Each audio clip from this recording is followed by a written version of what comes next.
Year 2005 है। सुज़लॉन का IPO आने वाला है और मार्केट में एक अलग ही क्रेज है, अलग ही नशा है।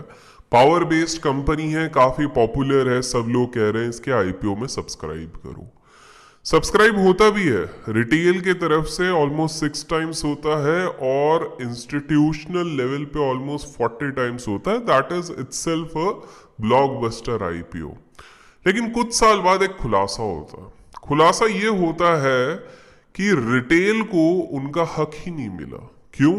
बिकॉज ऑलमोस्ट 26,000 से ज्यादा फेक अकाउंट्स बनाए गए ऑपरेटर्स द्वारा, और उन लोगों ने अप्लाई किया रिटेलर शेयर से। मतलब जब भी आप आईपीओ अप्लाई करते तो दो तरह के होते हैं, कुछ इंस्टीट्यूशंस के लिए रिजर्व होते हैं और कुछ होते हैं आपके रिटेल के लिए। तो रिटेल अकाउंट का ऑलमोस्ट 4% 4% ले गए ये फिक्टिशियस अकाउंट्स, और माना जाता है इन सबको अलॉटमेंट मिल गया किसी ना किसी तरह, हो सकता है ऑपरेटर्स और प्रमोटर की मेल देन के कारण। दोस्तों, ये सिर्फ एक तरीका था जिससे ऑपरेटर्स आप लोगों को बेवकूफ बनाते हैं। आज के इस वीडियो को एंड तक देखिए, बिकॉज आज आप लोगों के रोंगटे भी खड़े होंगे और आंखें भी खुलेंगी। बिकॉज आज मैं ऐसे ऐसे राज आप लोगों को बताने वाला हूं जो शायद आपने सुनी होंगे लेकिन ढंग से नहीं सुनी होंगी। शायद आपको लगता होगा कि ऐसा होता है, बट आपको कंफर्मेशन नहीं होगा। बट आज की वीडियो आपको कंफर्म कर देगी। तो चलिए शुरू करते हैं।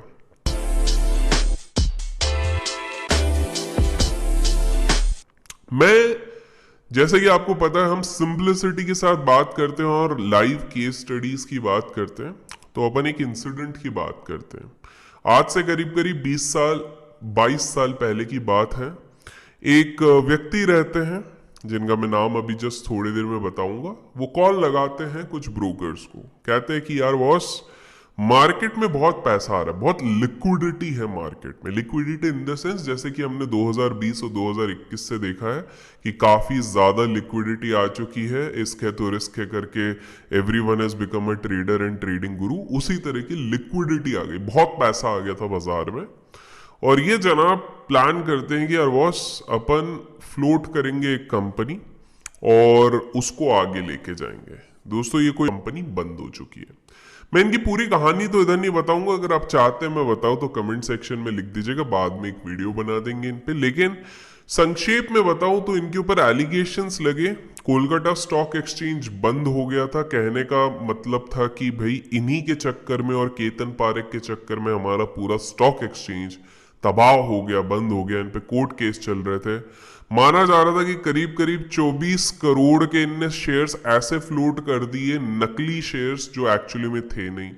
इन लोगों ने आईपीओ के बाद भी जो मार्केट में पब्लिकली बताना चाहिए, उनने काफी सारी चीजें ऑडिटर्स के साथ मिलकर छुपाई, अपने शेयर्स की रिगिंग करी और ये शेयर्स को आसमान तक पहुंचा दिया विदाउट एनी फंडामेंटल्स। दोस्तों, इस तरह के काम करते हैं ऑपरेटर्स। ऑपरेटर्स जो बोलना बड़ा आसान होता है कि सर इस स्टॉक में ऑपरेटर है, उस स्टॉक में ऑपरेटर है, ये बोलने की बात रहती है, लेकिन इतने आसानी से आप उनको आइडेंटिफाई नहीं कर पाओगे।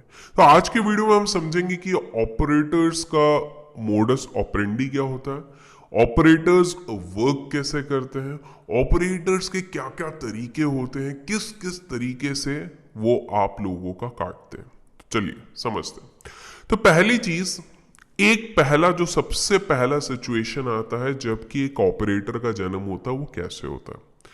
एक प्रमोटर रहता है, एक कंपनी का बिजनेसमैन रहता है जिसकी कंपनी लिस्टेड है, लास्ट 10-12 साल से लिस्टेड है, प्रॉफिट बना रही थी, लेकिन लास्ट 3-4 साल से वो प्रॉफिट नहीं बना पा रही है। क्यों नहीं बना पा रही है? बिकॉज ग्लोबल सेंटिमेंट्स बदल गए हैं, माहौल बदल गया है, जज्बात बदल गए हैं, सब कुछ बदल गया और ये लॉस में है। अब इस व्यक्ति के पास कोई चारा नहीं है। इनने अपना दूरदृष्टि से, विजन से देख लिया कि भैया 4 साल के अंदर मैंने कुछ नहीं किया तो ये कंपनी बंद होने के कगार पे है, डेट बहुत भरा पड़ा हुआ है, सब कुछ है, तो अब क्या किया जाए। तो ये यहां से प्लानिंग शुरू होती है।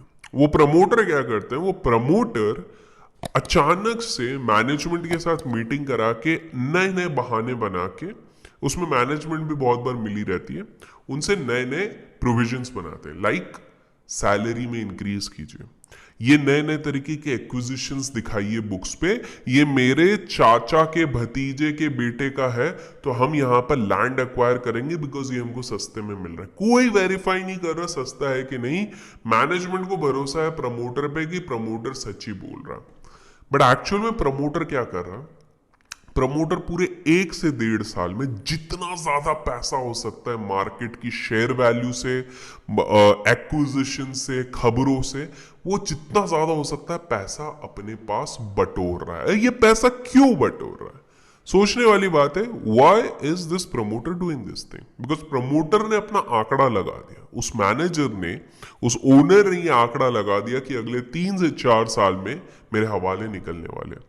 तो वो जितना हो सकता है 50, 60, 100 करोड़ रुपए वो निकाल लेता है अपनी कंपनी से, और किसी को कानो कान खबर भी नहीं रहती है। जो डिटेल में बैलेंस शीट और प्रॉफिट एंड लॉस स्टेटमेंट और कैश फ्लो देख रहा है उसको समझ में आएगा, लेकिन बाकी किसी को पता नहीं लग रहा। वो थर्ड पार्टी ट्रांजैक्शंस कर रहा है, और वो थर्ड पार्टी उसी की पार्टी है, उसी की शेल कंपनी है जहां से वो घुमा के पैसा अपने पास वापस ला रहा है। बट ऐसा वो क्यों कर रहा है? बिकॉज उसने एक प्लान बनाया। उसने ये प्लान बनाया है कि उसको कुछ दिन पहले कॉल आया था मुंबई से। मुंबई से एक गैंग ने उसको कॉल किया और उन्होंने कहा कि आपके हवाले निकलने वाले हैं, ये हमको भी पता है, तो क्यों ना आप और मैं मिलके डूबती नैया से भी हम पैसा निकाल ले। वो कुछ बाजार मूवी में भी कुछ इस तरह का डायलॉग था, तो वही वाली चीज है। प्लान कुछ इस तरह से रहता है कि प्रमोटर इन लोगों को, इस गैंग को कुछ पैसा देगा, वो गैंग खुद उसके जो क्लाइंट्स हैं उनके कुछ पैसे लेंगे, और ये लोग मिलके कुछ पहले तो खबरें निकालेंगे इस कंपनी के बारे में, और उसके बाद ये सारा पैसा इस प्रमोटर की कंपनी में लगा के इसकी शेयर प्राइस को बढ़ाएंगे। एक फिक्स किया जाएगा लेवल। फॉर एग्जाम्पल मान लो वो शेयर पिट पिट के 8 रुपए का हो गया, तो अब बिकॉज इसमें सेंटिमेंट्स नेगेटिव है, फंडामेंटली कुछ भी स्ट्रांग नहीं है, तो जाहिर से बात है कोई बड़ा इंस्टीट्यूशन इस पे रडार पे नहीं रख रहा है। कोई भी सेंसिबल पर्सन जो फंडामेंटल एनालिसिस कर रहा है वो उसको नहीं ले रहा है, बस गिने चुने कुछ रिटेल ले रहे हैं, तो उसको मैन्युपुलेट करना काफी आसान हो जाता है। तो ये लोग प्राइस रिगिंग करने के लिए अचानक से इन्फ्लेट करेंगे आर्टिफिशियल लिक्विडिटी से, इसको एक लेवल पे ले जाएंगे, 10 रुपए के शेयर को लेट से 80-90 पे ले जाएंगे।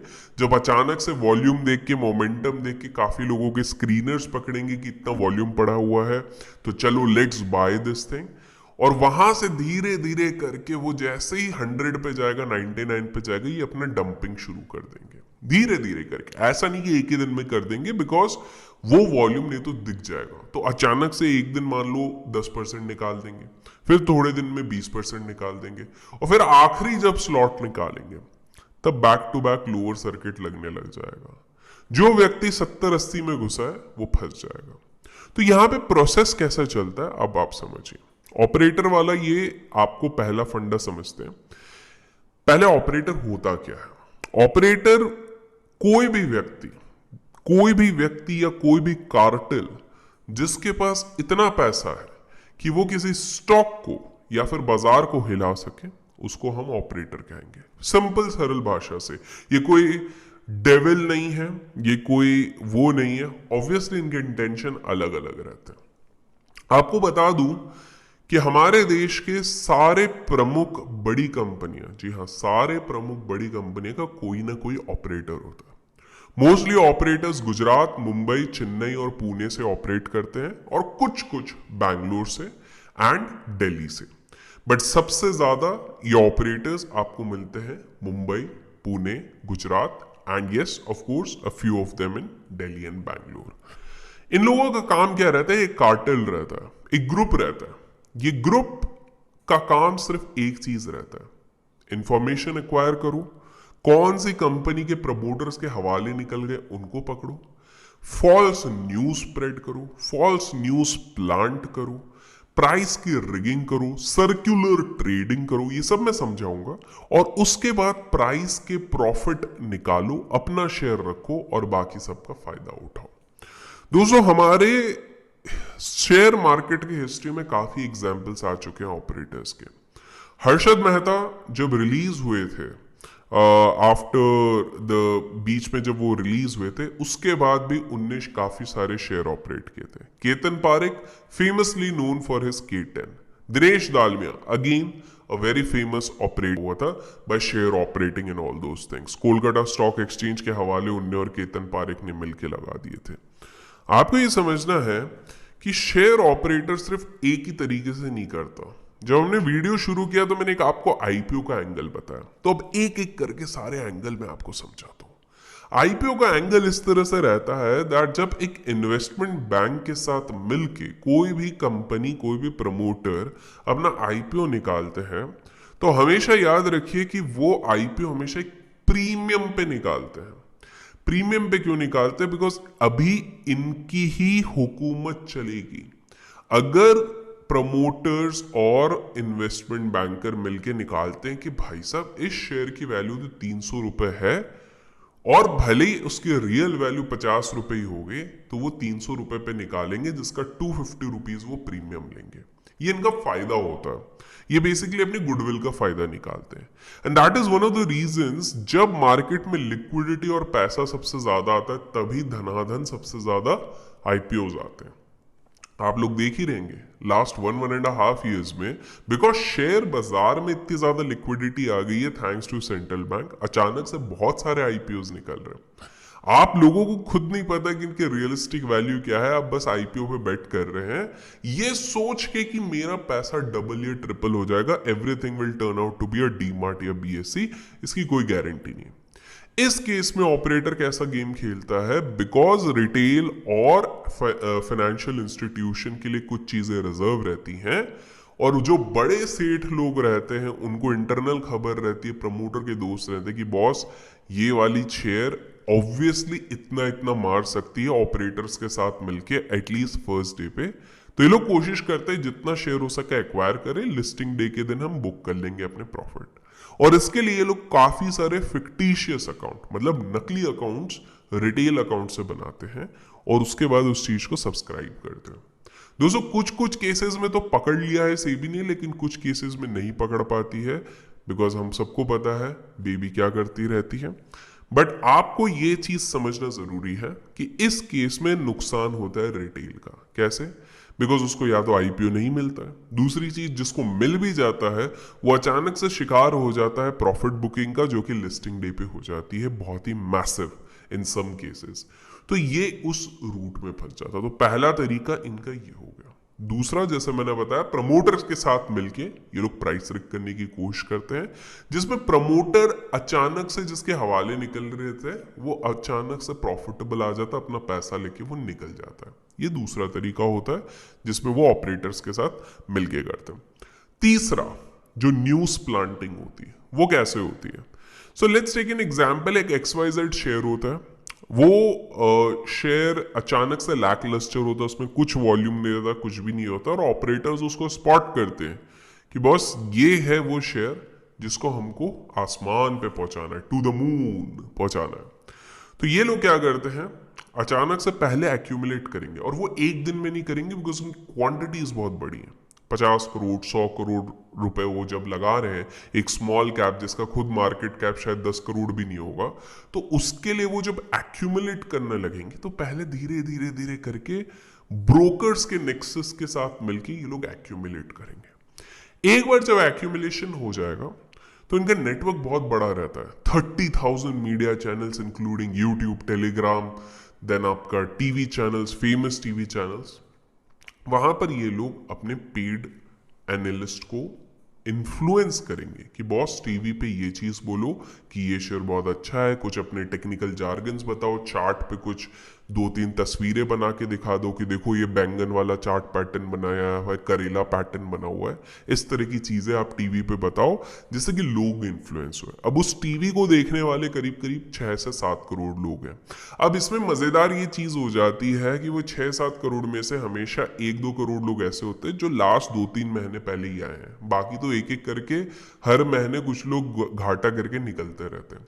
अब ये लोग उनके सॉफ्ट टारगेट रहते हैं। ये लोग देखते हैं, ये लोग देखते हैं कि हाँ यार, इस एनालिस्ट ने 20 रुपए पे बोला था कि ये शेयर जाएगा 200 रुपए पे, और ये शेयर अब आ चुका है 60 रुपए पे। तो यार दम तो है, लेट्स बाय इट। अब 60 रुपए के बाद ऑपरेटर इसको ले जाएगा 70-80 पे अपर सर्किट लेके। वो लोग अलग कॉन्फिडेंस में, बॉस अपुनिच भगवान है, और वो जाके अपने दोस्तों को और बाकी सारे लोगों को बोलेंगे खरीद लो, इसको खरीद लो। क्यों? बिकॉज मैंने लिया था बॉस, और ये 200 जाएगा, उस एनालिस्ट की बात सही है। अब आएंगे नए लोग। अब क्या हो गया? अब ये सिर्फ ऑपरेटर गेम नहीं बना, अब ये वर्ड ऑफ माउथ बन गया। और दोस्तों आज के टाइम पे media channels, social media, YouTube, Telegram, इन सारे चीजों से और आसानी से फैलता है, जिसके कारण कि हमारा एक कन्विक्शन, एक परसेप्शन बन जाता है कि ये स्टॉक सही है। लेकिन ऑपरेटर अगर गेम देखिए, 10 रुपए पे लिया, 90 रुपीज पे वो निकल जाता है, अचानक से लोअर सर्किट लगने लगता है। जो व्यक्ति 60 पे घुसा वो भी फंसा, जो उसका फ्रेंड घुसा 80 पे वो भी फंसा, जो 50 पे घुसा वो भी फंसा, और इस तरीके से रिटेल का वापस नुकसान हो गया। दोस्तों इसमें ये अलग अलग 2-3 तरीके यूज करते हैं। एक सर्कुलर ट्रेडिंग यूज करते हैं, एक पंप एंड डंप करते हैं।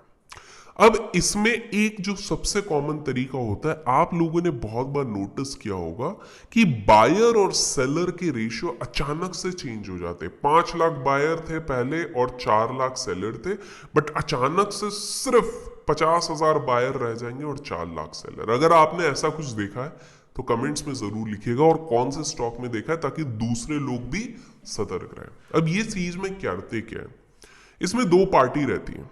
वो लोग अपना मशीन रखते हैं, बिकॉज देखिए मैनुअली ये सारी चीजें करना बच्चों का खेल नहीं है। इसमें they invest a lot of money in their machines, equipments and everything. Planning कुछ इस तरह की रहती है कि दोस्त 10 करोड़ का माल मैं तुझे बेचूंगा, 10 करोड़ का माल तू मुझसे खरीदेगा, 5 पैसे में वापस हम इस चीज को एक्सचेंज कर लेंगे। बेसिकली क्या हो रहा है, 10 करोड़ रुपीस का माल एक जन खरीद रहा है और 10 करोड़ 1 लाख रुपीस में दूसरा वाला बेच रहा है, एंड वापस इसको रिवर्स करके वो 1 लाख का जो नेट है वो कैंसिल कर देते हैं। एट द एंड सामने वाला बोलोगे सर इसमें फायदा क्या हो रहा है, इसमें तो एसटीटी जा रहा है, ब्रोकरेज जा रहा है। पहली बात, ये लोग खुद ब्रोकर्स के नेक्सस के साथ करते हैं, तो वो ब्रोकरेज वाला इनके ऊपर बर्डन नहीं रहता है। And because they can manage all these price rigging, तो हार्डली एक नॉमिनल कॉस्ट होता है। ये लोग ऐसा क्यों कर रहे हैं? ये लोग इसलिए ऐसा कर रहे हैं ताकि मार्केट में एक आर्टिफिशियल वॉल्यूम जनरेट हो जाए। एक आर्टिफिशियल लोगों को लगे कि अरे यार इसमें तो बहुत वॉल्यूम है। अब क्या होता है, जो लोग स्टॉक स्क्रीनर्स यूज करते हैं उनके वॉल्यूम बजर में आ जाता है। जो लोग दूसरे लोग हैं जो थोड़े थोड़े बड़े प्रॉप डेस्क, उनको लगता है बॉस इधर कुछ हो रहा है तो चलो अपन भी यहां पर वॉल्यूम मोमेंटम जनरेट करते हैं। तो ये आर्टिफिशियल वॉल्यूम्स देख देख के रियल वॉल्यूम्स आने लग जाते हैं। अब अंदर की बात सिर्फ प्रमोटर को पता है कि भैया मेरी हालत खराब है, ऑपरेटर को पता है कि इनकी हालत खराब है, लेकिन बाहर वाले को ये चीज अभी तक नहीं पता है, बिकॉज ये न्यूज तो 6 महीने बाद आने वाली है और लोग यहां पे घुसना शुरू हो गए। और ये काफी सारे ऐसे स्टॉक्स के साथ भी होता है जो एफएनओ में भी है, फ्यूचर एंड ऑप्शन में। ये सिर्फ स्मॉल कैप या मिड कैप या पेनी स्टॉक, ऑब्वियसली उधर ज्यादा हो रहा था, लेकिन वो उन स्टॉक्स पे भी हो रहा है। तो वहां पर धीरे धीरे धीरे करके यहाँ पे सर्कुलर ट्रेडिंग करके आर्टिफिशियल वॉल्यूम बना दिया जाता है और बकरे फंस जाते हैं। इससे पहला फायदा, सामने वाला जो मालिक रहता है उस कंपनी का, उसका नेटवर्थ बढ़ जाता है, गुडविल बढ़ जाता है, तो लोन के इंटरेस्ट रेट अच्छे मिलते हैं। इनका नेटवर्थ बढ़ता है तो डील्स अच्छे मिलते हैं। इसके कारण ये और आगे लोगों को ब्राइब कर पाएंगे, करप्शन दे पाएंगे, जिसके कारण वो बाद में वापस इसी प्रोसेस को रिवर्स करके अपना प्राइस बढ़ाते रहेंगे। दोस्तों ऐसी काफी फेमस प्रमोटर्स हैं हमारे दुनिया में। अभी हाल फिलहाल में मैं कुछ कंपनीज को देख रहा हूं, मैं नाम नहीं लेना चाहूंगा, अगर आप गेस कर सकते हैं तो कमेंट सेक्शन में जरूर लिखिएगा वीडियो अपलोड होने के बाद कि वो कौन सी कंपनी हो सकती है। बिकॉज इस तरीके से ही काफी सारे लोग चीजें मैनिपुलेट कर रहे हैं। और एक चीज है, अब मैं आपको बताता हूं, और एक तरीका जो होता है उससे होता है ब्लैक मनी को किस तरह व्हाइट मनी कर दिया जाता है। देखिए डिमोनेटाइजेशन हुआ, उसके बाद काफी सारे लोगों का ब्लैक मनी फंस गया, स्पेशली रियल एस्टेट और बिजनेसमैन करोड़ों करोड़ों अरबों अरबों रुपए फंस गए। आपको क्या लगता है? वो जो कुछ केसेस हमने टीवी पे उस टाइम पे देखे थे कि बोरे में 50 लाख निकले, 20 लाख निकले, 500 के पुराने नोट, ये सब खत्म हो गया? नहीं, आज भी ब्लैक मनी चलता है। अगर आपको लगता है कि ब्लैक मनी का काम नहीं हो रहा, रुक गया है, बिल्कुल नहीं, हल्का सा कम हो गया है। एटलीस्ट जो नॉर्मल बिजनेसमैन जो ये चीज करना चाहते थे वो नहीं कर रहे, लेकिन बड़ी मछलियां, बड़े शार्क्स आज भी कर रहे हैं। ये लोग राउटिंग करते हैं। राउटिंग इन द सेंस क्या होता है, विदेश में काफी सारे ऐसे बैंक्स हैं जैसे स्विस बैंक और बाकी सारे हैं जिनको कोई मतलब नहीं आपका पैसा कहां से आता है। What these people do is, आप इनको ब्लैक, आपका किसी भी जुगाड़ पानी से अपना कैश बचाइए, वो कन्वर्ट कर देंगे उनकी करेंसी में, और वहां से वो या तो आप अपनी शेल कंपनी में उसको ट्रांसफर करा लो, मतलब एक आर्टिफिशियल कंपनी सिंगापुर में बना लो, दुबई में बना लो, वहां पे वो पैसा लेके आ जाओ, एंड उसी पैसे को यहां पर जाके आप वापस अपनी कंपनी में as an FII, as a DII, as an investor डाल दो। क्या होगा? अगेन कैपिटल एप्रिसिएशन हो जाएगा। या तो फिर वही पैसे से अपना कैपिटल एप्रिसिएशन करो और फिर प्रमोटर दिखाएगा कि मैंने 2% अपना स्टेक बेच दिया मार्केट में बिकॉज मुझे जरूरत थी। लोगों को लगेगा कि ठीक है यार, प्रमोटर इतना मेहनत करता है तो जरूरी है, जबकि बॉस ये काला धन था जो शायद उसने पॉलिटिशियन से लिया, चाहे उसने बिजनेसमैन से लिया, जो घूम फिर के इधर वाइट हो गया, जिसका एक कमीशन शेयरिंग होगा। तो ये एक और तरीका होता है जिस तरह फॉरेन इंस्टीट्यूशनल इन्वेस्टमेंट के नाम पे भी बेवकूफ बनाया जाता है और आप लोगों को लगता है कि यार बॉस ये तो बिल्कुल सही चीज चल रही है। तो ऑपरेटर बेसिकली टारगेट किस तरह के स्टॉक करते हैं? मोस्टली जो लैकलस्टर होते हैं, जिसमें ज्यादा वॉल्यूम नहीं है, ज्यादा मोमेंटम नहीं है, बहुत नेगेटिविटी है, पहले तो उनको पहले टारगेट करते हैं। दूसरा, ऐसी कंपनीज जो फेमस है, जो मीडिया में बहुत आती हैं और उन पे डेट बहुत ज्यादा है, बिकॉज ऑपरेटर्स बड़े स्मार्ट होते हैं, उनको पता है कि बॉस इनमें डेट और कर्जा इतना ज्यादा है और ये लोग अपनी इमेज कभी खराब नहीं करना चाहेंगे, तो ये हमारे साथ मिल जाएंगे। आपको मैं एक हिंट देता हूं, अच्छे ऑपरेटर्स में है, मैं बताता हूं कि जब भी, मैंने शायद पहले भी बताया, फोर्ब्स की रिचेस्ट लिस्ट आने वाली रहती है, तब अचानक से कुछ ऐसे शेयर्स होते हैं जो बजिंग होने लग जाते हैं। पूरे साल भर हल्का फुल्का ऊपर नीचे रेंज में रहते हैं, लेकिन जिस बार लिस्ट आने वाली रहती है, मतलब जब कैलकुलेशन होता है, देखिए लिस्ट तो लिस्ट बनने के 3-6 महीने बाद आती है, लेकिन जब भी उसका कैलकुलेशन होने वाला रहता है तो वो अचानक से उस समय पे, साल के उस क्रूशियल समय पे, उनके शेयर्स अचानक से भागते हैं। No one notices that, but ये बहुत इंटरेस्टिंग चीज है, ईयर ऑन ईयर होता है।